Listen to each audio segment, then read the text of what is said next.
നമസ്കാരം sir. Sir നമ്മുടെ ഈ തെരഞ്ഞെടുപ്പുമായി ബന്ധപ്പെട്ട് ഇപ്പോൾ കേരളത്തിൽ മുന്നണി സംവിധാനമാണ്. 3 മുന്നണികളായിട്ട് രാഷ്ട്രീയ പാർട്ടികൾ മത്സരിക്കുകയാണ്. LDF, UDF, NDA.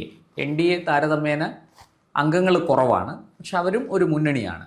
BJP ആണ് അതിന് നേതൃത്വം കൊടുക്കുന്നത്. നമ്മുടെ ശിവസേനയുണ്ട് അതിനകത്ത്, അതുപോലെ JDU ഉണ്ട്. അങ്ങനെ BDJS ആണ് അതിലെ പ്രധാനപ്പെട്ട ഒരു ഘടകകക്ഷി. നമ്മൾ LDFിൻ്റെ കാര്യം എടുത്താൽ അതിന് നയിക്കുന്നത് CPM ആണ്. രണ്ടാമൻ CPI ആണ് എന്ന് വേണമെങ്കിൽ പറയാം. പക്ഷേ ജോസ് കെ മാണിയുടെ പാർട്ടി, നമ്മുടെ കേരള കോൺഗ്രസ് എം, ഒരു പ്രബല കക്ഷിയായിട്ട് നിൽപ്പുണ്ട്. പിന്നെ അതുപോലെ ജനതാദളിൻ്റെ വിവിധ പാർട്ടികളുണ്ട്. അതിൽ അങ്ങനെ പലരും, RSP വിഘടിച്ച് വന്ന ഒരു പാർട്ടിയുണ്ട്. അങ്ങനെ നിരവധി കക്ഷികൾ അതിനകത്തുണ്ട്. ഈ സത്യത്തിൽ ഈ LDF ഇപ്പോൾ നിലവിൽ ഭരിക്കുന്നത് LDF ആണ്.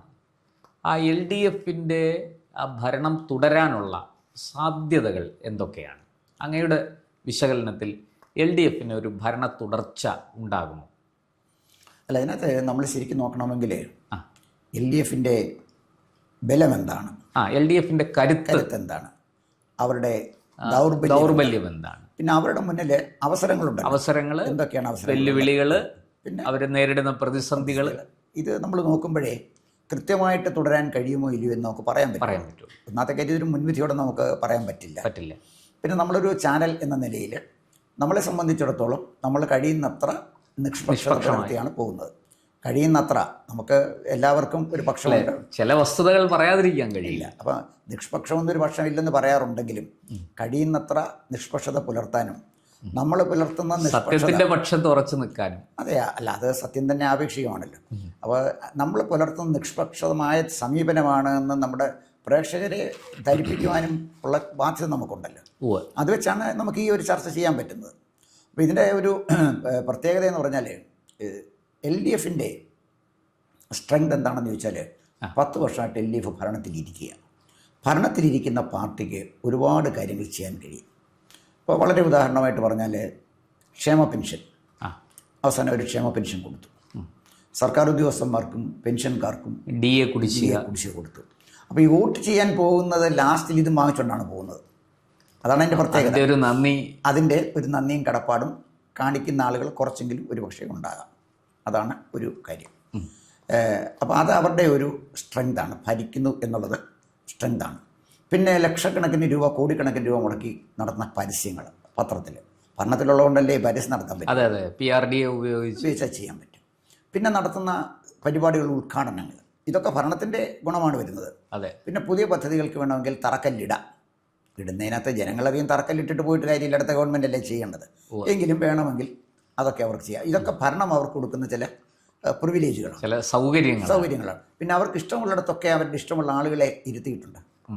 ചീഫ് സെക്രട്ടറി തൊട്ട് വലിയ ഓഫീസിലെ പിയൂണ് വരെയുള്ള ആളുകൾ, പാർട്ടിക്ക് താല്പര്യമുള്ളവരെ അവരവിടെ ഇരുത്തിയിട്ടുണ്ട്. എല്ലാ ഉദ്യോഗസ്ഥരും ബ്യൂറോക്രസിയെ സമ്പൂർണ്ണമായിട്ടും നിയന്ത്രിക്കാൻ കഴിയുന്നു. അതൊരു ചെറിയ കാര്യമല്ലല്ലോ. അതാണ് ഒന്ന്. അത് തങ്ങൾക്ക് അനുകൂലമാക്കി, രാഷ്ട്രീയമായിട്ട് തങ്ങൾക്ക് അനുകൂലമാക്കി എടുക്കാൻ സാധിക്കും. അതാണ് ഒന്ന്. മറ്റൊന്ന്, വേറൊരു കാര്യം കൂടെ, LDFിനെ നയിക്കുന്ന ഒരു നേതാവുണ്ട്. അത് പിണറായി വിജയനാണ്. പിണറായി വിജയനെ നിങ്ങൾ ഇഷ്ടപ്പെട്ടോളൂ, വെറുത്തോളൂ, പക്ഷെ പിണറായി വിജയൻ ഒരാളവിടെ ഉണ്ട്. ചില കാര്യങ്ങൾ പിണറായി വിജയൻ ചെയ്തില്ലേ? ഈ NH-66 ഈ വീതിയിൽ തീർത്തത് പിണറായി വിജയൻ ഇച്ഛാശക്തിയല്ലേ? വിഴിഞ്ഞം തുറമുഖം, അത് ഉമ്മൻചാണ്ടിയുടെ ക്രെഡിറ്റ് തന്നെയാണ്.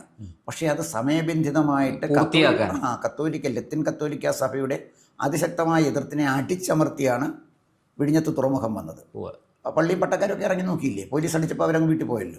അപ്പോൾ അടിക്കാൻ പോലീസിന് ഉത്തരവ് കൊടുക്കണമെങ്കിൽ ഗവൺമെൻറ്റിൻ്റെ സൗമനസ്യല്ലേ? പറ്റില്ലല്ലോ. തീർച്ചയായും. അപ്പം ആ ഇച്ഛാശക്തിയുള്ളൊരു നേതാവാണ് താനെ എന്ന് പിണറായി വിജയൻ എസ്റ്റാബ്ലിഷ് ചെയ്യാൻ പറ്റി. അപ്പോൾ ഇച്ഛാശക്തിയുള്ള പിണറായി വിജയൻ എന്ന് പറയുന്നൊരു നേതാവാണ് LDFിനെ നയിക്കുന്നത്. ഭരണപരമായ എല്ലാ സൗകര്യങ്ങളും LDFിന് ഈ തെരഞ്ഞെടുപ്പിന് അവരുടെ മുന്നിലുണ്ട്. അത് അവരുടെ ഒരു കരുത്ത് തന്നെയാണ്, ഒരു സ്ട്രെങ്താണ് അവരുടേത്. ഈ അങ്ങ് സ്ട്രെങ്തിനെ കുറിച്ച് പറഞ്ഞു, അവരുടെ ശക്തിയെക്കുറിച്ച് പറഞ്ഞു. എന്താണ് അവരുടെ ദൗർബല്യം? അവരുടെ പ്രധാനപ്പെട്ട ഒരു ദൗർബല്യം, ഈ ഗവൺമെൻറ് മറ്റൊരു ഗവൺമെൻറ്റും ചെയ്യാത്ത വിധത്തിൽ ഇത്ര കടുത്ത അഴിമതി ആരോപണങ്ങളിൽ വിധേയമായിരിക്കുകയാണ്. അഴിമതി ഒരു ഫാക്റ്റാണ്. നമ്മൾ ഈ രാജ്യത്ത് ജീവിക്കുന്ന പൗരന്മാരാണ്. അഴിമതി, അതുപോലെ തന്നെ സ്വജനപക്ഷപാതം, ഇടയ്ക്കൊരു സോഷ്യൽ മീഡിയയിലൊക്കെ നമ്മൾ ഞാൻ കണ്ടത് ഒരു ആരെയും കണ്ടു കാണും. ഭാര്യയെ സ്നേഹിക്കുന്നവർ CPM വേണ്ടെന്ന് പറയില്ല. ഒരു പ്രഷർ കുക്കറിൻ്റെ പരസ്യത്തിനെ അനുകരിച്ചാണ് പറയുന്നത്. നേതാക്കന്മാർ പലരുടെയും ഭാര്യമാരെ ഒന്നുകിൽ യൂണിവേഴ്സിറ്റിയിലായി, അതല്ലെങ്കിൽ കോളേജുകളിലായി, അല്ലെങ്കിൽ കംഫർട്ടബിൾ ആയിട്ടുള്ള പല പോസ്റ്റുകളിലേക്കും അവരെ നിയമിച്ചിട്ടുണ്ട്.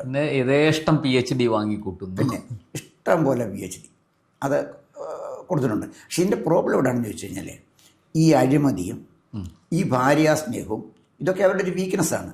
ജനം ഇത് കണ്ടുകൊണ്ടിരിക്കുകയാണ്. അതെ, അല്ലാതെ പിന്നെ ഭാര്യ ഇന്നലെ കിളിർത്തതാണോ എന്ന് ഗോവിന്ദ മാഷ് ചോദിച്ചു. പക്ഷേ ഇന്നലെ കിളിർത്താത്ത ഭാര്യമാർ പലർക്കും ഇല്ലേ? പാർട്ടി പ്രവർത്തകരായ ഭാര്യമാരുള്ള പല പാർട്ടി പ്രവർത്തകരുണ്ട്. അവർക്ക് ആർക്കെങ്കിലും കൊടുത്തു പിന്നെ അവസരം. അപ്പോൾ അതൊക്കെ പൊതുസമൂഹം കണ്ടുകൊണ്ടിരിക്കുകയാണ്. അപ്പോൾ ഈ സ്വജനപക്ഷപാതം ഇത് നഗ്നമായ സ്വജനപക്ഷപാതമാണ്. ഗോവിന്ദ മാഷ് മറയില്ല. ഗോവിന്ദ മാഷ് മാതൃക കാണിക്കണം. അദ്ദേഹത്തിൻ്റെ ഭാര്യയെ തെരഞ്ഞെടുപ്പിന് നിർത്താൻ അനുവദിക്കാൻ പാടില്ല. അതല്ലേ അതിൻ്റെ ഒരു മാതൃക എന്ന് പറയുന്നത്. അദ്ദേഹമാണ് ഏറ്റവും കൂടുതൽ ചരട് വലിച്ചുകൊണ്ടിരിക്കുന്നത്. അപ്പം അതുകൊണ്ട് ഇത് ഇവരുടെ ഒരു വീക്ക്നെസ്സാണ്. ഇവരുടെ അഴിമതിയും സ്വജനപക്ഷപാതവും തീർച്ചയായിട്ടും അവരുടെ ഒരു വീക്ക്നെസ്സാണ്. അതിനവർ വലിയ വില കൊടുക്കേണ്ടി വരും. അപ്പോൾ അവസാനം വന്ന സ്വജനപക്ഷപാതത്തിൻ്റെ അവസാനത്തെ ഉദാഹരണമാണ് ഗോവിന്ദൻ മാഷുടെ ഭാര്യയ്ക്കുള്ള സ്ഥാനാർത്ഥിത്വം. അത് ഈ ശ്യാമൾ ടീച്ചർ ഒരുപാട് വിവാദത്തിൽപ്പെട്ട ആളാണ്. ആന്തൂര് സാജൻ എന്ന് പറയുന്ന ഒരാളിനെ ആത്മഹത്യയിലേക്ക് തള്ളിവിട്ടത് ഈ ശ്യാമളയുടെ നിലപാടും അവരുടെ പിന്നെ പെരുമാറ്റവുമാണ് ആ മനുഷ്യനെ ആത്മഹത്യയിലേക്ക് തള്ളിവിട്ടത്. പിന്നെ അച്ഛനെ ആത്മഹത്യ ചെയ്ത് കഴിഞ്ഞപ്പോൾ അയാളുടെ കുടുംബത്തെ അപമാനിക്കാൻ എന്തെല്ലാം ചെയ്തു, എന്തെല്ലാം ദ്രോഹപ്രവർത്തികൾ ചെയ്തു. അപ്പോൾ ഇത് വളരെ വലിയ ഒരു തിരിച്ചടി കമ്മ്യൂണിസ്റ്റ് പാർട്ടിക്ക് കൊടുക്കും. അപ്പോൾ കമ്മ്യൂണിസ്റ്റ് പാർട്ടി നേതാവിൻ്റെ ഭാര്യ എന്ന് പറയുമ്പോൾ ഒരു തെരഞ്ഞെടുപ്പിന് വരുമ്പോൾ അത് പൊതുസമൂഹത്തിന് വേണ്ടി ഒരു ഡിസ്ക്വാളിഫിക്കേഷനാണ്, സ്വജനപക്ഷപാതമാണ്, അല്ലേ? തീർച്ചയായും. ഇപ്പം നമ്മളിപ്പോൾ തന്നെ മക്കൾ രാഷ്ട്രീയത്തിനെതിരെ കേരളത്തിൽ അതിശക്തമായ വികാരമുണ്ട്. മക്കളെയും മരുമക്കളെയും വേണ്ട വേണ്ട വേണ്ട വേണ്ട ആ ഡൈനാസ്റ്റി വേണ്ട എന്നൊരു ചിന്താഗതി ശക്തമായി കേരളത്തിൽ രൂഢമൂലമായി നിൽക്കുക. പിന്നെ വോട്ടർമാരിൽ വലിയൊരു ശതമാനം ആളുകൾ ചെറുപ്പക്കാരാണ്. അവരെ ഇൻഫർമേഷൻ കമ്മ്യൂണിക്കേഷൻ ടെക്നോളജിയുടെ യുഗത്തിൽ ജീവിക്കുന്നവരാണ്. സാർ, അത് പറഞ്ഞപ്പോഴാണ് ഒരു കാര്യം അതിനെ സംബന്ധിച്ച് ചോദിക്കാനുള്ളത്. നമ്മുടെ ഈ PSC വഴിയുള്ള നിയമനം അത് ഏതാണ്ട് മരവിപ്പിച്ചിരിക്കുകയാണ്. താൽക്കാലിക നിയമനം നിർബാധം നടക്കുന്നുണ്ട്. അതായത് പാർട്ടിക്കാരായ ആൾക്കാരെ പിൻവാതിൽ വഴി അവിടേക്ക് സ്ഥാപിക്കുകയാണ്. ഇതും ഒരു വലിയ തിരിച്ചടിയല്ലേ? ഇതും പാർട്ടിയുടെ ഈ പറയുന്ന അവരുടെ കരുത്ത് ചോർത്തിക്കളയുന്ന ഒരു കാര്യമല്ലേ? പൊതുജനങ്ങൾ അങ്ങിപ്പോൾ പറഞ്ഞ ചെറുപ്പക്കാർ ധാരാളം പേര്, എല്ലാവരും പാർട്ടിക്കാരല്ലല്ലോ, നിഷ്പക്ഷരായ ആൾക്കാരും ഉണ്ടല്ലോ. അവർ തീർച്ചയായിട്ടും ഇതിനെ എങ്ങനെയായിരിക്കും കാണുന്നത്? അത് പാർട്ടിക്ക് ഒരു തിരിച്ചടി തന്നെയല്ലേ? അല്ല, അതിന് തർക്കമില്ലാത്ത കാര്യമാണ് ആര്യ. കാരണം PSC ലിസ്റ്റിലെ കാലാവധി പൂർത്തിയായി PSC ലിസ്റ്റ് പലരും പ്രായം കഴിഞ്ഞു. അതെ, ആ പ്രായം കഴിഞ്ഞവർ അവർ വളരെ ദയനീയമായൊരവസ്ഥയിലാണ്. സർക്കാർ ജോലി എല്ലാവരും പ്രതീക്ഷിക്കുന്നതല്ലേ. അവരുടെയൊക്കെ നിർദ്ദയം ഈ പിന്നെ ലിസ്റ്റുകൾ ക്യാൻസലാക്കുക, എന്നിട്ട് പിൻവാതിലൂടെ ആളെ നിയമിച്ചുകൊണ്ട് അതാണ് ഞാൻ പറഞ്ഞത്. ഇത് അവർ വരുന്ന ഒരു വലിയ വീക്ക്നെസ്സാണ്. അതിനവർക്ക് വലിയ വില കൊടുക്കേണ്ടി വരും. അതിന് തർക്കമൊന്നുമില്ല. അപ്പോൾ നമ്മളതിൻ്റെ സ്ട്രെങ്ത് ഞാൻ പറഞ്ഞു, അതിൻ്റെ വീക്ക്നെസ് ഞാൻ പറഞ്ഞു. സാർ, ഇനി ഈ പ്രതിസന്ധികളും അവർ നേരിടുന്ന പ്രതിസന്ധികളെ കൂടി അല്ല, അവർക്ക് പ്രതിസന്ധികൾ, അവർക്ക് ചില അവസരങ്ങൾ UDF കൊടുക്കുന്നുണ്ട്, ചില ഓപ്പർച്യൂണിറ്റി. അത് UDF കൊടുക്കുന്ന പ്രതിപക്ഷം കൊടുക്കുന്ന ഓപ്പർച്യൂണിറ്റിയാണ്. പ്രതിപക്ഷം കൊടുക്കുന്ന പ്രധാനപ്പെട്ട ഒരു ഓപ്പർച്യൂണിറ്റി കോൺഗ്രസിനെ നയിക്കുന്നത് ഇന്ത്യ വിരുദ്ധനായ ഒരു രാഷ്ട്രീയ നേതാവാണ് രാഹുൽ ഗാന്ധി. നിങ്ങൾ നിഷ്പക്ഷനായ ആരോടെയും ചോദിച്ചിട്ടുള്ളൂ, ആരെങ്കിലും ഒരാൾ രാഹുൽ ഗാന്ധി അംഗീകരിക്കുന്ന ഒരു ചെറുപ്പക്കാരനെ കാണും. കോൺഗ്രസ്സുകാർ അംഗീകരിക്കുന്നല്ല ഞാൻ ഈ പറയുന്നത്. നിഷ്പക്ഷരായ ആൾക്കാരിൽ രാഹുൽ ഗാന്ധിക്ക് ഒരു സ്വാധീനവും ചെലുത്താൻ പറ്റുന്നില്ല. പിന്നെ പഴയ കോൺഗ്രസിൻ്റെ സ്റ്റൈൽ എന്താണ്? ഇന്ദിരയെ വിളിക്കൂ, ഇന്ത്യയെ രക്ഷിക്കൂ എന്ന് പറഞ്ഞിട്ട് കുറേ കാലം ഈ ഉപജീവനം നടത്തിക്കൊണ്ടിരുന്നത്. ഇലക്ഷൻ ജയിച്ചുകൊണ്ടിരുന്നു അങ്ങനെയാണല്ലോ. ഇന്ദിരാഗാന്ധി വലിയ പടം വെക്കും, കുഞ്ഞൊരു പടം സ്ഥാനാർത്ഥിയും വെക്കും. ഇന്ദിരയെ വിളിക്കൂ, ഇന്ത്യയെ രക്ഷിക്കാൻ ഇന്ദിര വരണമെങ്കിൽ നമ്മൾ ആ സ്ഥാനാർത്ഥിയെ ജയിപ്പിച്ചെങ്കിലേ പറ്റൂ. ഇതിനെ വോട്ട് ചെയ്തു. സോണിയാഗാന്ധിയുടെ ചിത്രം വെച്ച് ഇവർ വോട്ട് ചെയ്യാൻ ധൈര്യമുണ്ടോ? രാഹുൽ ഗാന്ധിയുടെ ചിത്രം വെക്കുന്നത് നെഗറ്റീവാണ്. അവർ ചിലയിടത്തൊക്കെ വെക്കുന്നുണ്ട്. രാജീവ് ഗാന്ധിയുടെ മുഖം നോക്കൂ. രാജീവ് ഗാന്ധിയുടെ മുഖം ഞാൻ നോക്കുമ്പോഴേ, ഞാൻ അങ്ങനെ പറയുകയല്ല, പക്ഷേ രാജീവ് ഗാന്ധിയുടെ മുഖത്ത് ഒരു നേതാവിനേക്കാൾ കൂടുതൽ അദ്ദേഹത്തിൻ്റെ കണ്ണുകളിലെ ഒരു ക്രൗര്യം, ഒരു ക്രിമിനാലിറ്റിയാണ് കാണുന്ന ആ ചിത്രം. രാഹുൽ ഗാന്ധി അത് രാജീവ് ഗാന്ധി വളരെ സൗമ്യനായിരുന്നു. രാജീവ് ഗാന്ധി അല്ല സുന്ദരനുമായിരുന്നു. രാഹുൽ ഗാന്ധി അങ്ങനെയല്ല. രാഹുൽ ഗാന്ധി ഒരു മാഫിയ തലവൻ്റെ പോലെയാണ് എനിക്ക് തോന്നുന്നത്. ഞാൻ പറഞ്ഞത് ലോകത്തിലെ ഏറ്റവും വലിയ മാഫിയ ഉള്ളത് ഇറ്റലിയിലാണല്ലോ. ഉം. ഇറ്റലിയിലാണ് ഏറ്റവും വലിയ മാഫിയ ഉണ്ട്. അതെ അതെ. ഇറ്റാലിയൻ മാഫിയാണ് ജോൺ എഫ് കെന്നഡിയെ വെടിവെച്ച് കൊന്നത്. ഉവ്വ്. ലോകത്തിൽ ആദ്യം മാഫിയ ഉണ്ടാകുന്ന ഇറ്റലിയിൽ തന്നെയാണ്. അപ്പം ഞാൻ പറഞ്ഞു വന്നത് ക്രിമിനൽ കൂട്ടായ്മ. ക്രിമിനൽ കൂട്ടായ്മ. ഇപ്പോൾ രാഹുൽ ഗാന്ധിയുടെ മുഖത്തൊരു ശാന്തമായ സ്വഭാവമോ ഒരു ശാന്തമോ അല്ലെങ്കിൽ ദീപ്തമായൊരു കണ്ണോ ശാന്തമായൊരു മുഖമോ അല്ല അദ്ദേഹത്തിനുള്ളത്. അത് വലിയൊരു ഘടകമാണ്. രാഷ്ട്രീയത്തിൽ വലിയൊരു ഘടകമാണ്. ഇന്ദിരാഗാന്ധിയുടെ രൂപസാദൃശ്യമല്ലേ പ്രിയങ്ക ഗാന്ധി കണ്ടുകൊണ്ട് പലരും പ്രിയങ്ക കൊള്ളാമെന്ന് പറയുന്നതിൻ്റെ കാര്യം പ്രിയങ്ക കൊള്ളാവിട്ടല്ല, ഇന്ദിരാഗാന്ധിയുടെ കൂട്ടിരിക്കുന്നു എന്നുള്ളതുകൊണ്ട് രൂപസാദൃശ്യം. ഇന്ദിരാഗാന്ധിയുടെ രൂപസാദൃശ്യം ജനങ്ങളെ സ്വാധീനിച്ചാണ്. പക്ഷേ രാഹുൽ ഗാന്ധി അങ്ങനെയല്ല. അപ്പം ഞാൻ പറഞ്ഞു വന്നത് ഒരു ഒരു ഒരു നേതാവ് എന്ന നിലയിൽ രാഹുൽ ഗാന്ധി ഇന്ത്യ വിരുദ്ധനാണ് എന്ന് ചിന്തിക്കുന്ന എല്ലാവർക്കും അറിയാം. അത് കോൺഗ്രസ് കൊടുത്ത ഒരു ഓപ്പർച്യൂണിറ്റിയാണ്. രണ്ടാമത് കോൺഗ്രസ് നല്ലൊരു ഓപ്പർച്യൂണിറ്റി LDFന് കൊടുത്തിട്ടുണ്ട്. അത് അവർ വെൽഫെയർ പാർട്ടിയാണുള്ള കൂട്ടാണ്. വെൽഫെയർ പാർട്ടി സ്ഥാപിച്ചത് മൗദൂദിയാണ്. ജനാധിപത്യം ഇസ്ലാമിക വിരുദ്ധമാണ് എന്ന് അടിവരയിട്ട് പറഞ്ഞ ആളാണ് മൗദൂദി. അല്ലെന്ന് ഇപ്പോൾ VD സതീശൻ പറഞ്ഞാൽ പറ്റും. മൗദൂദി പറയുന്നത് അതാണ്, VD സതീശൻ പറയുന്നത് അല്ലെന്ന്. VD സതീശനും മൗദൂദിയായിട്ട് പിന്നെ എന്ത് ബന്ധമാണ്? മൗദൂദി പറയുന്ന കാര്യം മൗദൂദിയല്ലേ തീരുമാനിക്കേണ്ടത്, VD സതീശനല്ല. അദ്ദേഹം ഇല്ല, അത് വേറൊരു കാര്യം. പക്ഷേ എപ്പോഴും ജമാഅത്തെ ഇസ്ലാമി നിലനിൽക്കുന്ന ഭരണ സംവിധാനത്തിനെതിരാണ്.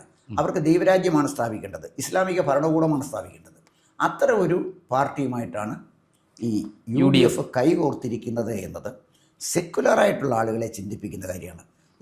അവർ LDFന് അനുകൂലമായിട്ട് ചിന്തിക്കും. അവർ LDFന് അനുകൂലമായിട്ട്. കാരണം അവർ ഈ പിന്നെ കോൺഗ്രസ് വന്നാൽ ലീഗും അതുപോലെ തന്നെ വെൽഫെയർ പാർട്ടിയും ഇസ്ലാമിയും കൂടെ ഭരിക്കാൻ തുടങ്ങിയാൽ നമുക്കൊക്കെ ഇവിടെ ജീവിക്കണ്ടേ.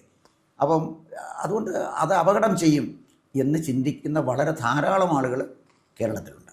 അപ്പോൾ അതാണ് അവർ ഈ ഓപ്പർച്യൂണിറ്റി അവർക്കുള്ള ഈ അവസരം UDFും കോൺഗ്രസും കൊടുത്ത ഓപ്പർച്യൂണിറ്റിയാണ്. കോൺഗ്രസ് ആണ് ഈ ഓപ്പർച്യൂണിറ്റി അവർ കൊണ്ട് കൊടുത്തത്. അപ്പോൾ ഓപ്പർച്യൂണിറ്റി അവരുണ്ടാക്കിയതല്ല, ഓപ്പർച്യൂണിറ്റി അവർ വീണ് കിട്ടിയ അവസരമാണ് അവർക്ക് കിട്ടിയത്.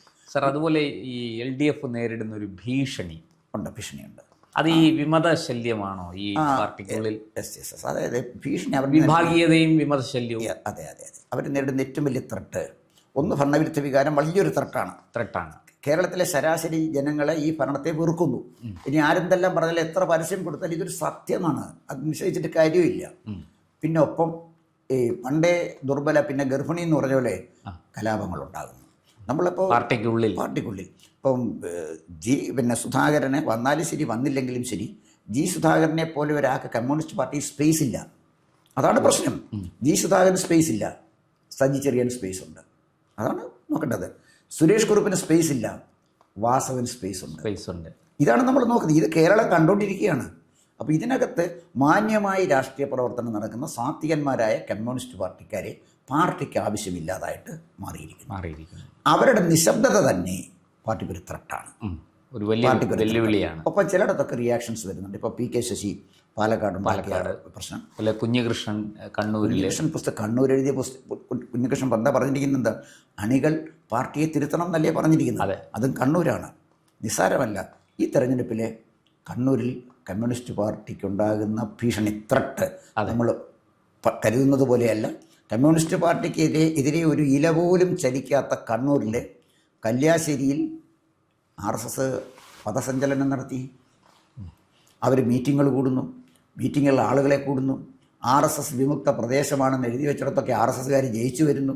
അപ്പോൾ CPMൻ്റെ ഒരു അധീശത്വത്തിൽ നിന്നും തീർച്ചയായിട്ടും കാര്യങ്ങൾ മാറുന്നു. അതൊരു വലിയ ത്രെട്ടാണ്. കണ്ണൂർ വന്നിരിക്കുന്ന ത്രെട്ട് ഒരു വലിയ ത്രെട്ടാണ്. നമ്മൾ വിചാരിക്കുന്ന പോലെ അല്ല. ആ ത്രെട്ടിനെ അതിജീവിക്കാൻ കമ്മ്യൂണിസ്റ്റ് പാർട്ടിക്ക് കഴിയുമോ എന്ന് നമുക്ക് തിരഞ്ഞെടുപ്പ് വരുന്നിടം വരെ കണ്ടറിയേണ്ട ഒരു കാര്യമാണ്. അത് കണ്ടറിയാൻ നമ്മൾ അതുവരെ കാത്തിരിക്കേണ്ടി വരും. അപ്പോൾ സാർ, ഈ LDFൻ്റെ കരുത്ത്, LDFൻ്റെ ദൗർബല്യം, LDFന് കിട്ടുന്ന അവസരങ്ങൾ, അവർ നേരിടുന്ന ഭീഷണി, വെല്ലുവിളി, നമ്മളിതെല്ലാം ചർച്ച ചെയ്യുമ്പോൾ നമുക്ക് LDFൻ്റെ ഒരു അവസാന വരി നമുക്ക് പറഞ്ഞു നിർത്താൻ കഴിയുന്ന, LDFനെ എഴുതിത്തള്ളാൻ കഴിയുമോ, അതോ ഇനിയും ഒരംഗത്തിനുള്ള ബാല്യം അവർക്കുണ്ടോ? ഈ തെരഞ്ഞെടുപ്പിൽ ജയിച്ചില്ലെങ്കിൽ CPMനും എഴുതിത്തള്ളേണ്ടി വരും. കാരണം ബംഗാളിൽ അതാണ് സംഭവിച്ചത്. ഈ തെരഞ്ഞെടുപ്പ് അവരുടെ ഓക്സിജൻ ഇല്ലാതാവും. കരയ്ക്ക് പിടിച്ചിട്ട മത്സ്യത്തിൻ്റെ ഗതിയാവും അധികാരമില്ലാത്ത കമ്മ്യൂണിസ്റ്റ് പാർട്ടികൾ. മറ്റേ കമ്മ്യൂണിസ്റ്റ് പാർട്ടി നിൽക്കുന്ന വേറെ പാർട്ടികളൊന്നും ഇല്ല അതിനകത്ത്. മാണി ഗ്രൂപ്പ് കേരള കോൺഗ്രസ് എന്നൊരു പാർട്ടിയൊന്നുമല്ല. CPM, CPI ഇത് രണ്ടിനെയും നമുക്ക് അത്രേ ഉള്ളൂ. CPI എന്തുണ്ടെന്നേ ഇപ്പോൾ കഴിഞ്ഞ ദിവസം ഒരാളിപ്പോൾ പറഞ്ഞ പിന്നെ എന്നോട് സംസാരിച്ചു ബിനോയ് വിശ്വം നയിക്കുന്ന പാർട്ടിയിൽ അവിടെ മുഴുവൻ കസേരകളായിരുന്നു. ബിനോയ് വിശ്വത്തിന് പ്രസംഗിക്കാൻ ആരാ പോകുന്നത് എന്നോട് ചോദിച്ചു. ആരാ ബിനോയ് വിശ്വത്തിന് പ്രസംഗിക്കാൻ? തിരുവനന്തപുരം മേഖലാ യോഗം നയിച്ചത് അദ്ദേഹമാണ്. അതിന്റെ പരിതാപകരം ജോസ് കെ മാണി നയിച്ചത് തന്നെയായിരുന്നു. കസേരകൾ ഇവരൊന്നും വളരെ ദയനീയമായിരുന്നു. ഈ രണ്ട് കണ്ണൂരിലെ പരിപാടി ഒഴിച്ചാൽ മലബാറിലും പരാജയം തന്നെയായിരുന്നു. പക്ഷേ ഈ പറഞ്ഞതുപോലെ നമ്മൾ മധ്യമേഖലയും തെക്കൻ മേഖലയും എടുത്ത് നോക്കിയാൽ സമ്പൂർണ്ണ പരാജയമാണ്. അതിനകത്തൊരു പ്രശ്നമുള്ളത് CPIക്കും CPMനും ഈ വെല്ലുവിളിയിൽ അതിജീവിക്കാൻ പറ്റത്തില്ല. മാണി ഗ്രൂപ്പിനൊരു കുഴപ്പമില്ല. അവരടുത്ത പ്രാവശ്യം BJPയോട് ചേർന്ന് 2-3 സീറ്റ് കരസ്ഥമാക്കി. അല്ലെങ്കിൽ അവർ UDFിൽ ചേർക്കാറാണ്. UDFിൽ ഇപ്പോൾ പിന്നെ എവിടെയെങ്കിലും കയറാം. UDFിൽ ആർക്കും കയറാം. തുറന്ന് കിടക്കുന്ന സ്ഥലമല്ലേ, അവർക്ക് പോയിച്ച് വരാൻ. എന്തായാലും ശരി, ഈ രണ്ട് പാർട്ടികളുടെ നിലനിൽപ്പ് എങ്ങനെയിരിക്കും എന്നുള്ളത് ഈ തെരഞ്ഞെടുപ്പ് കഴിഞ്ഞ് പറയാൻ പറ്റുള്ളൂ. നിസ്സാരമായ വെല്ലുവിളികളല്ല അവർക്കുള്ളത്. അവർക്ക് അവസരങ്ങളും സാധ്യതകളൊക്കെ ഉണ്ട്, അത് നമ്മൾ മറക്കുന്നില്ല. പക്ഷേ വെല്ലുവിളികളും നിസ്സാരമല്ല. തീർച്ചയായിട്ടും നമുക്ക് അടുത്ത മറ്റൊരു മുന്നണിയുമായിട്ട് പിന്നീട് ചർച്ചയിൽ വരാം. നന്ദി, നമസ്കാരം. കൂടുതൽ വാർത്തകളും വിശേഷങ്ങളും നേരിട്ട് ലഭിക്കാൻ ജനങ്ങളിൽ നിന്ന് ജനങ്ങളിലേക്ക് ജനഭൂമി ന്യൂസ് സബ്സ്ക്രൈബ് ചെയ്യൂ. ബെൽ ബട്ടൺ അമർത്താനും മറക്കരുത്.